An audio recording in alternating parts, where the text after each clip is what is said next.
La sala del Senado finalmente no votó ni revisó el proyecto de ley de eutanasia, pese a su aprobación en la Comisión de Salud, proyecto que ya ha esperado más de 7 años. Para conversar de esto estamos conectados con Vlado Milosevic, diputado y senador electo del Partido Liberal. Diputado, senador electo, ¿cómo está? Buenas tardes, gracias por estar con nosotros. Muchas gracias, Josefa, gracias por la invitación. Bueno, estábamos expectantes ayer respecto a este trámite, ¿no?, en el Senado, y finalmente no fue votado ni revisado en sala. ¿Qué fue lo que pasó concretamente? Bueno, el proyecto de eutanasia que ha esperado años, digo, desde el 2014, que fue presentado, y en particular en el Senado ha esperado al menos 4 años, ¿no es cierto? La Cámara, este es un segundo trámite, porque el primer trámite ya fue aprobado por la Cámara el 2021 y fue despachado al Senado. Ha esperado 4 años y, sin embargo, estaba en tabla para el día de ayer, en segundo orden de la tabla, después de que nos ha costado muchísimo destrabar el proyecto, porque la propia elección de primera vuelta y segunda vuelta para la actual oposición fue una excusa para que este proyecto no se discutiera, ¿no es cierto?, para no incomodar a las candidaturas presidenciales de oposición. Uh-huh. Y en la práctica lo que tenemos es que, a pesar de que estaba en segundo orden de la tabla, ya por segunda semana consecutiva, sí, se utiliza la artimaña de discursiar excesivamente en el proyecto anterior, de tal manera de que no haya tiempo en la sala para que esto se vea. Alguien me dirá, bueno, eso está dentro de las reglas del juego. Sí, pero considerando que este proyecto ha esperado tantos años y que tiene un apoyo tan mayoritario en la sociedad chilena, estamos hablando del 80%, más del 80% de la población chilena quiere una ley de eutanasia de muerte digna. La verdad es que a mí me parece ya a esta altura inaceptable que los sectores más conservadores pretendan imponer una creencia particular, un dogma particular respecto del final de la vida, en circunstancias que hay pacientes que están sufriendo y que están pidiendo la eutanasia.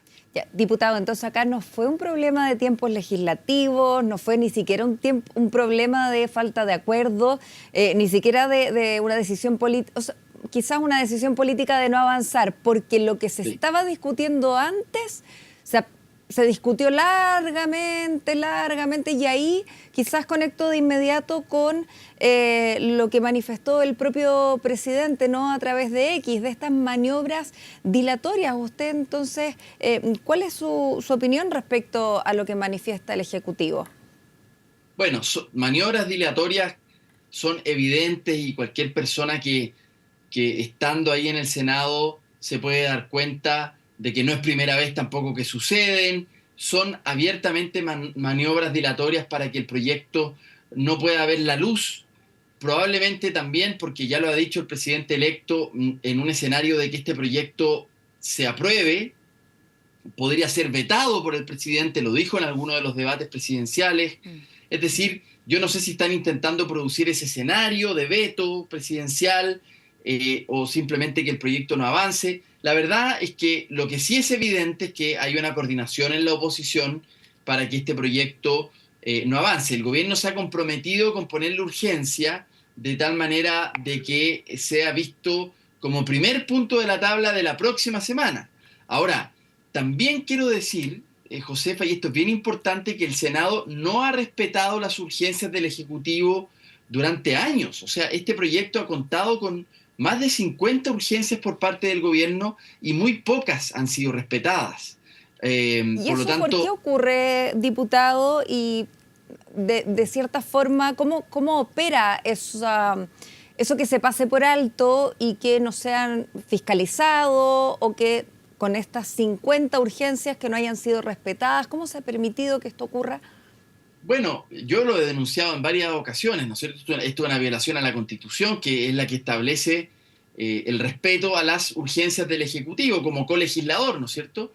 El gobierno le ha puesto urgencia, pero esto no ha sido visto por el Senado, y yo creo que es una muy mala noticia, un muy mal precedente, porque da la impresión de que hay proyectos tabú, ¿no es cierto?, que no se tocan, que no se discuten, que es una discusión prohibida en circunstancias que la sociedad chilena ya no es la misma sociedad chilena, una de las más conservadoras de América Latina, cuando nosotros presentamos esta ley. En esa época, Era Chile uno de los países más conservadores de América Latina. Hoy día no podemos decir lo mismo porque creo yo tenemos hoy día los chilenos más conciencia de la libertad individual. O sea, ¿hasta qué punto es legítimo que el Estado intervenga en un espacio de soberanía individual como es precisamente preguntarme frente a mi propia conciencia cuándo y cómo partir? Si es que estoy en una situación de una enfermedad incurable, como es el caso de las causales de la ley, y como es el caso de sufrimiento extremo, que es la segunda causal de la ley. Entonces, estamos frente a una ley humanitaria, estamos frente a una ley compasiva, que respeta la libertad individual, la voluntad del paciente, que no le impone nada a nadie, pero ni siquiera al equipo médico, digamos, que hay objeción de conciencia plenamente. Entonces, bueno, aquí hay una especie de portazo a la libertad individual por parte del Senado, y no de todos, por supuesto. Eso, ¿quiénes son los que estarían trabando el avance de este proyecto y por qué cree usted? ¿Es solamente desde los sectores más conservadores, desde la oposición, o también usted observa que en el oficialismo hay de todos modos todavía no hay acuerdo con respecto a esto que usted plantea? No, en el oficialismo hay acuerdo pleno sobre este proyecto. Okay. E incluso un poquitito más allá, sectores que no son oficialistas, por ejemplo la democracia cristiana, también se han declarado a favor de esta ley. Incluso podríamos decir que en la centro derecha, por lo menos sabemos que contamos con un voto que es el del senador Sebastián Keitel, que él ya votó a favor en el primer trámite cuando él era diputado el periodo pasado. O sea, en la centro derecha contamos con un voto, por lo menos. En el resto no, porque de ahí hacia allá, digamos, han tomado posiciones más bien dogmáticas. Yo esto se lo atribuyo, Josefa, bien directamente. Creo que aquí hay una creencia de carácter religiosa que se le pretende imponer al resto, porque nosotros no le estamos pidiendo a los senadores y senadoras que voten respecto de sus propias creencias individuales, que son legítimas, por supuesto, y yo las respeto. En un Estado laico tiene que primar la tolerancia y siempre, y nuestro proyecto está inspirado en esas ideas, por lo demás, ideas liberales de Estado laico, en fin, de tolerancia y de respeto a las creencias ajenas. Pero precisamente por eso lo que le estamos pidiendo no es que voten según sus propias creencias, porque respecto de la eutanasia, cada uno individualmente tomará esa decisión si está en esas circunstancias de sufrimiento extremo o del final de la vida dolorosa. Lo que le estamos pidiendo es que voten para que exista el derecho a decidir, que es muy distinto a confundirlo con tu propia creencia religiosa, ¿no? No es legítimo, lo pongo a la inversa. Diputado. No es legítimo que obliguemos a sufrir a un paciente a propósito de una creencia en particular respecto del final de la vida. Claro, y en ese sentido, bueno, este proyecto no parte de cero, entonces también, ¿qué diferencias quizás sería bueno abordar? ¿Qué diferencias trae con respecto a los proyectos que ya se han discutido o iniciativas anteriores, no discutido, pero para poder entender también qué establece este proyecto de eutanasia? ¿A qué pacientes va dirigido? ¿Bajo qué condiciones también funcionaría? Sí. Mira, son dos grandes causales y una serie de requisitos. Ambas causales son de enfermedades incurables. La primera se trata de una enfermedad terminal, donde la ciencia médica llegó a su límite, no puede ofrecer curación, y el consenso médico es que la muerte está próxima en el tiempo, se estima 6 meses de vida, ¿no es cierto? Eso es como el consenso médico respecto de una enfermedad terminal. Lo segundo son enfermedades que pueden no ser terminales, pero sí incurables, pero que producen un sufrimiento extremo en el paciente. Por ejemplo, las enfermedades degenerativas, ¿no es cierto? La muerte no está tan próxima en el tiempo, no está dentro de los 6 meses, sino que pueden durar años, incluso esa degeneración corporal, pero que va produciendo un sufrimiento extremo en el paciente y que, te diría, en esas circunstancias, no siendo capaz la ciencia de ofrecer una curación, entonces es legítimo que el paciente pueda tomar la decisión de cuándo partir y partir en paz y con dignidad, ¿no es cierto? ¿Y esta muerte asistida en qué términos ocurriría? ¿Siempre de la mano o encargada de un equipo médico? ¿Nunca, digamos, personalmente? ¿Cómo funcionaría esto? Y me imagino que los menores de edad quedan fuera. Sí. Que creo que se había conversado también ese punto. Sí, sí, efectivamente los menores de edad fue rechazado en la Cámara la Sí, posibilidad de que los menores anteriormente, claro. fueran incorporados, por lo tanto estamos hablando simplemente de mayores de edad, ¿no? De personas que tienen plenas facultades mentales, que tiene que ser certificado por un psiquiatra, porque estamos hablando del ejercicio de, nosotros le hemos llamado la última libertad, ¿no?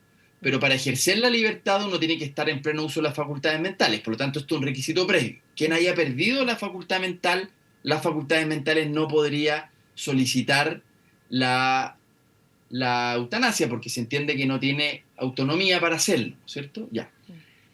Otro requisito es, por ejemplo, que sea libre de cualquier presión externa a esta decisión. Es decir, la familia no puede interceder, no puede presionar, cualquier ser querido o tercera persona no puede interceder, mucho menos los que tengan intereses patrimoniales, por ejemplo, que podría ser un factor ¿Y de eso cómo abuso. se resguarda? ¿Cómo se controla?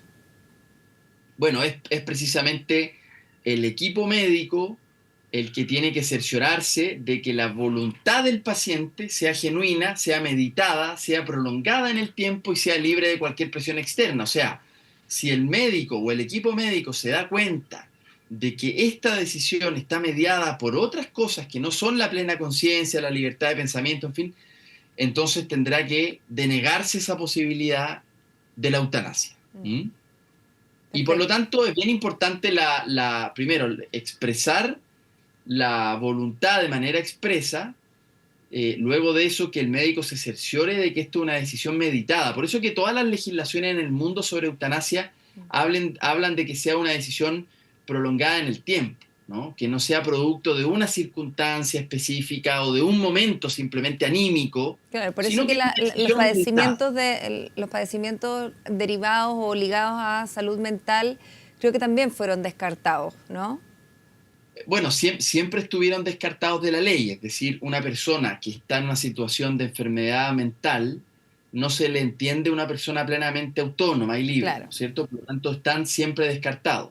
Lo que se descartó en la Cámara fue una cosa distinta y era sufrimiento psíquico. ¿Ah? Depres sí. La ley contiene sufrimiento físico, en la segunda causal que yo mencionaba, Ujú. pero el sufrimiento psíquico, que en general las legislaciones del mundo no lo separan, hablan de sufrimiento solamente.